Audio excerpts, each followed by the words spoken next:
Hey, colonists, Mr. Long here. So the last couple days, you guys have been reading and answering some questions in regards to Russia and the Russian Revolution and what the Russians experienced in the years before World War One, during World War One, and what happened after World War One. There was also mention of various leaders, um, most importantly, Vladimir Lenin. And Vladimir Lenin was responsible for really turning um, Russia into a communist country. But when Vladimir Lenin dies, um, there needs to be a successor. There needs to be a leader that fills up his space and takes his place. And really, there's going to be two choices. There's going to be Leon Trotsky and there's going to be Joseph Stalin. And from the reading, you guys should remember that Leon Trotsky is sent into exile. He takes off and he is later killed. And Joseph Stalin becomes the leader of Russia, which he later turns into the Soviet Union. And he completely turns the Soviet Union into 100% communist country, actually more of a totalitarian country. And that's what we're going to focus today, our video lecture on, is totalitarianism and what that is and what it means and what it's like to live in a totalitarian country. So as I'm going through this video lecture, just listen and of course fill in your notes. So let's talk about the term totalitarianism itself. This describes a government that takes total centralized state control over every aspect of your public and private life. There are zero rights that you have as a citizen if you live in the Soviet Union under Joseph Stalin. You have no privacy whatsoever. The government knows basically everything that you do, which is kind of a scary thought. So you have no control over anything. Stalin wanted to transform the Soviet Union into a totalitarian state, while Lenin attempted to unite the workers of the world. So, really, all this point is saying is that Lenin was more responsible about with trying to unite the workers from all around the world, but Stalin was just focusing on what was happening in his country, the Soviet Union. That's all he cared about. He wanted the Soviet Union to be the most powerful country in the world. So for that to happen, he was only going to focus on himself and his country. Dictators of a totalitarian state would control their people through the use of terror, indoctrination, propaganda, censorship, and religious or ethnic persecution. We're going to talk about every single one of those. But what I do need you guys to understand is a leader of a totalitarian country, for example, the Soviet Union, is considered to be a dictator. So Joseph Stalin would be a dictator. Benito Mussolini of Italy would be a dictator. And of course, Adolf Hitler would be a dictator of Germany. So they all share very, very similar characteristics in how they run their country. So let's talk about police terror first. Obviously, if you're looking at that image, no one is allowed to have freedom of speech whatsoever. Dictators of a totalitarian state use terror and violence to force obedience and to crush any opposition. So they are going to scare their citizens into obedience. Citizens are going to be so scared that they are going to follow every rule, every law of the Soviet Union, because if not, they will be punished. Either thrown in jail, sent into exile to Siberia, which was mentioned in the text, or even executed. The police serve to enforce the central government's police, so Joseph Stalin will have a secret police, and these secret police, their job is to spy on the citizens and to make sure that the citizens are following the rules of the government and the laws of the government, and if not, they are caught and they will be punished. And I just mentioned they would do this by spying on citizens and intimidating citizens. Okay, so indoctrination. Take a look at this picture and you can probably get a good idea of what indoctrination is. Another word for indoctrination is very simple. It's brainwashing. It is persuading people to think a certain way. And think about, when is the best time to actually brainwash or to teach someone certain beliefs. And that would be, of course, at a very, very young age. Because when you're young and you don't really have any opinions on your own, you are kind of influenced by people that are older than you. You listen to what the adults say, and if it's coming from an adult, then it must be the truth. So indoctrination is a form of brainwashing. It's an instruction in the government's belief to mold people's minds. So, in other words, brainwashing, as I mentioned a few times. Stalin is going to control education in order to glorify himself and his rules, his laws, to convince all citizens their loyalty and support is required. So, Stalin is going to force teachers in the classroom to teach a certain way, to make him look a certain way, to make the Soviet Union look a certain way. And it doesn't have to be the truth. They can lie about it, but that's what indoctrination is. It's brainwashing, it's lying about the truth and forcing people to believe and think a certain way. And of course, I've already mentioned indoctrination begins with very young children and is strongly enforced by schools. So they start at a very early age, they brainwash these kids, and they tell them certain things on a daily basis to force them to think in a certain way.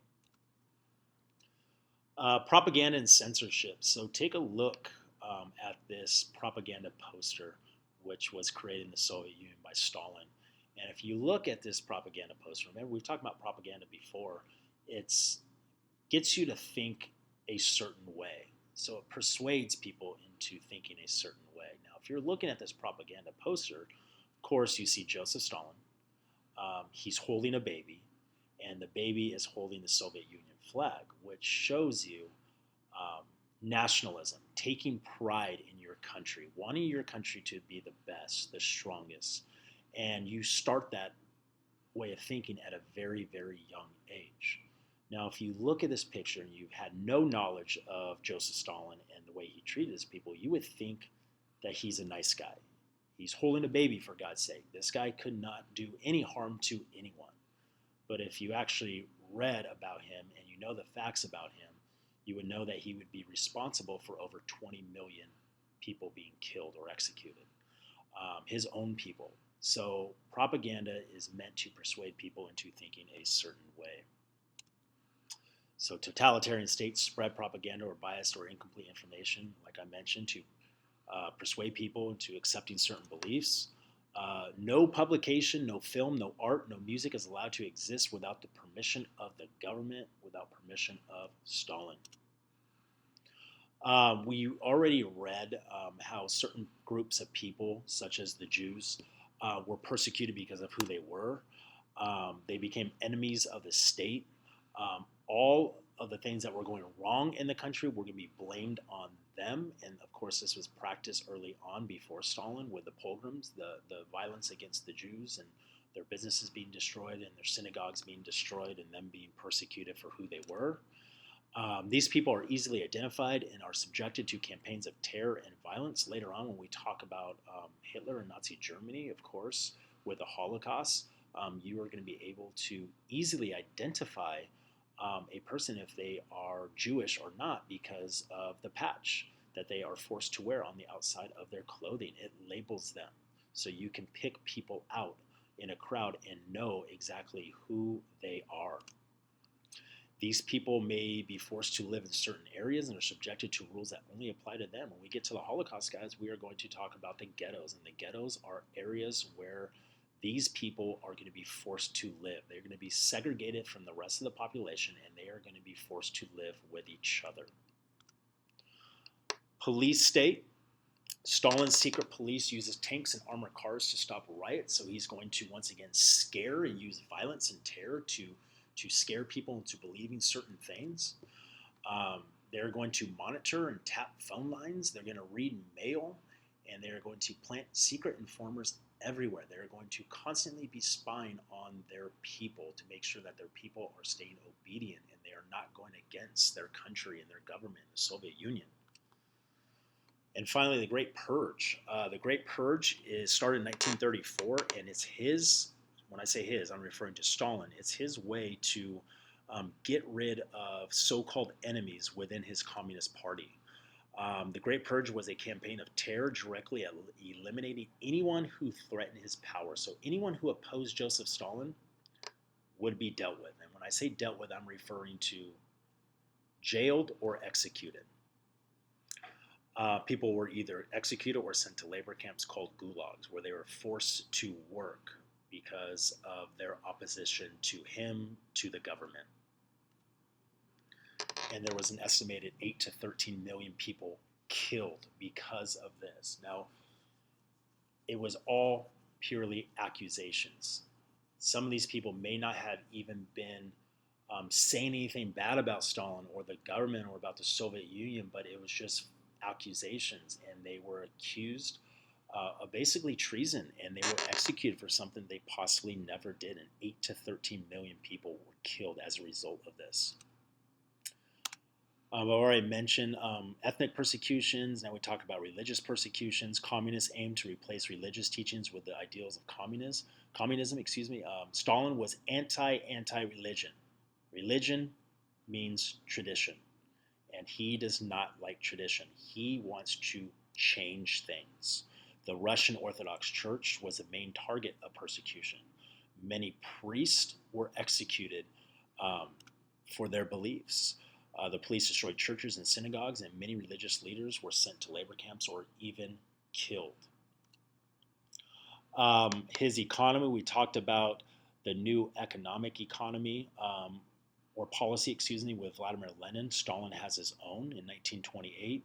He calls for a command economy, which was a system that the government made all economic decisions. So once again, guys, you got to understand with totalitarianism, the government controls every aspect. In this case, even the economy. So his economic plan was called the 5-year plan.